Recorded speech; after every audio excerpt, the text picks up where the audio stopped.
For many people, setting boundaries or confronting someone has gotten a bad rap. Yet both the Bible and research show that confrontation is essential to success in all arenas of life. Successful people confront well. They make it a part of the ongoing texture of their relationships. They face issues in their relationships directly. In fact, the Latin word for confront means just that, to turn your face toward something or someone. We hope this book will return confrontation to its proper, positive role in the language of love and relationship.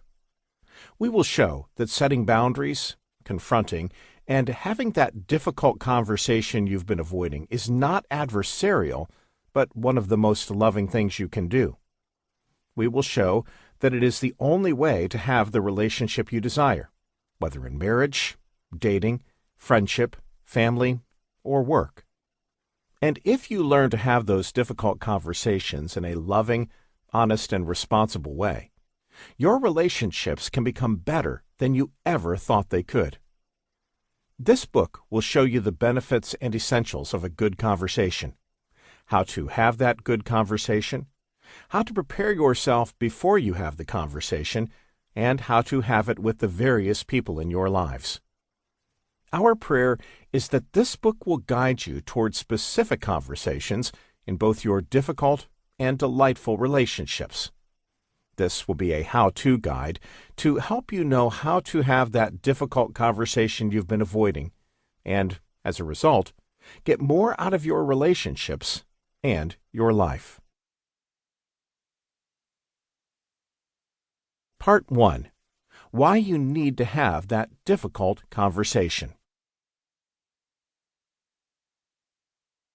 Chapter 1. The talk can change your life.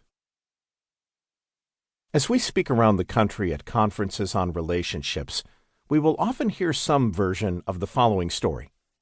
A man will come up and say, "Thanks for your materials on setting limits and boundaries. They have changed my life and my marriage."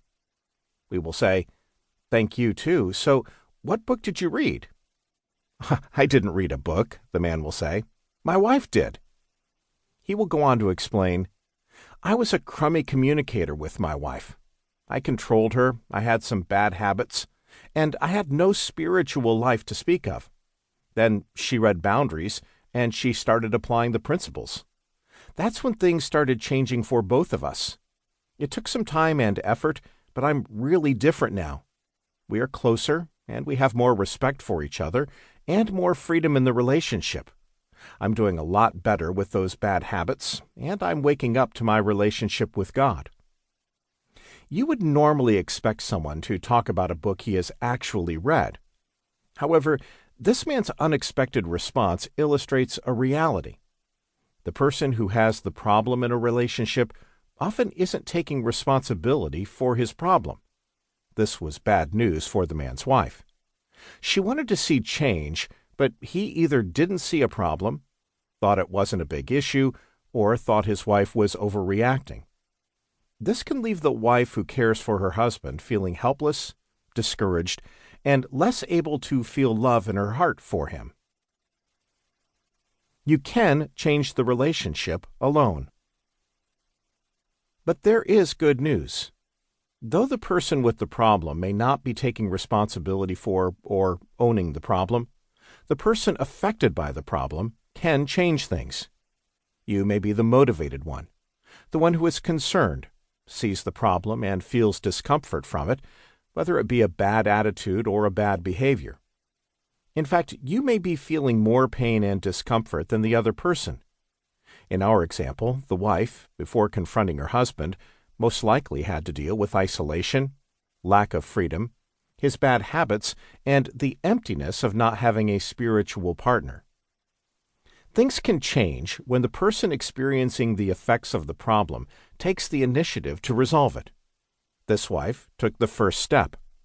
She became aware that her husband's ways weren't good for either of them and that nothing would change unless she did something herself. That first step is often a conversation, a talk, a face-to-face confrontation with the other person. It is a conversation in which the two people